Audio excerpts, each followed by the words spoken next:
उनसे return fax के माध्यम से मंगाया था, तो उन्होंने ब्यूरो ऑफ इन्वेस्टिगेशन के एक पत्र हमें जरूर आया है उनकी तरफ से, जिसमें ये कहा गया है कि बॉर्डर रेंज के जो डीआईजी हैं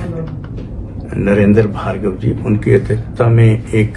कमेटी गठित की है जिसमें एसएसपी पठानकोट और एसएसपी गुरदासपुर को उसके साथ जुड़ा 3 मेंबरी कमेटी बनाई है। और ये लिखा है कि वो जो कमेटी है वो आगे फर्दर इन्वेस्टिगेशन में कमीशन को जो भी है असिस्ट करेगी, जो भी इंफॉर्मेशन है वो उनके साथ बताएगी, और जो भी इसके लिए कोई फर्दर कार्रवाई होगी उनको करने के लिए उनको अधिकृत किया है। और ये भी साथ में उन्होंने कहा कि हम जो पटिशनर है उसको सिक्योरिटी प्रोवाइड कराने का भी काम जो है वो करेंगे, जिसमें हमारा उसने पत्र का जो रेफरेंस दे के कहा है कि ये पत्र के रेफरेंस के मुताबिक जो हमें कमिश्नर ने कहा है उसके मुताबिक हम उनको सिक्योरिटी भी प्रोवाइड करेंगे। क्या कटारू चक को बुलाया गया था, आपकी तरफ से नोटिस भी भेजा गया, वो कब? हमारा किसी व्यक्तिगत से नहीं है, हमने तो उनसे रिपोर्ट मांगनी होती है सरकार के, और हमने उनको जो है नोटिस दिया चीफ सेक्रेटरी को, क्योंकि स्टेट के एक मंत्री का बीच में नाम आता है, तो इसलिए अधिकारी को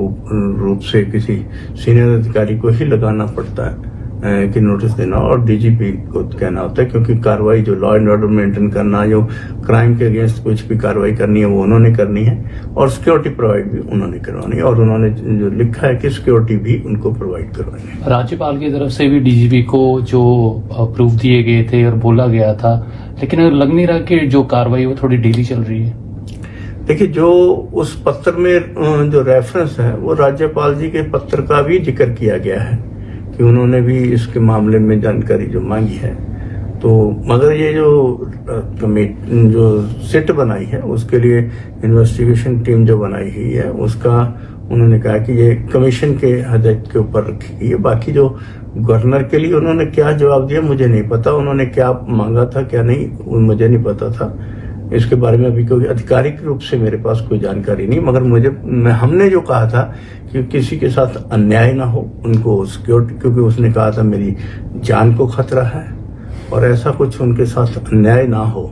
ये हमने सरकार को सुनिश्चित करने के लिए कहा, और सरकार ने उसके लिए जवाब दिया है कि हम उनको सिक्योरिटी प्रोवाइड कराएंगे, और ये सिट जो है समय समय पर अपने जो भी कार्रवाई करती रहेगी।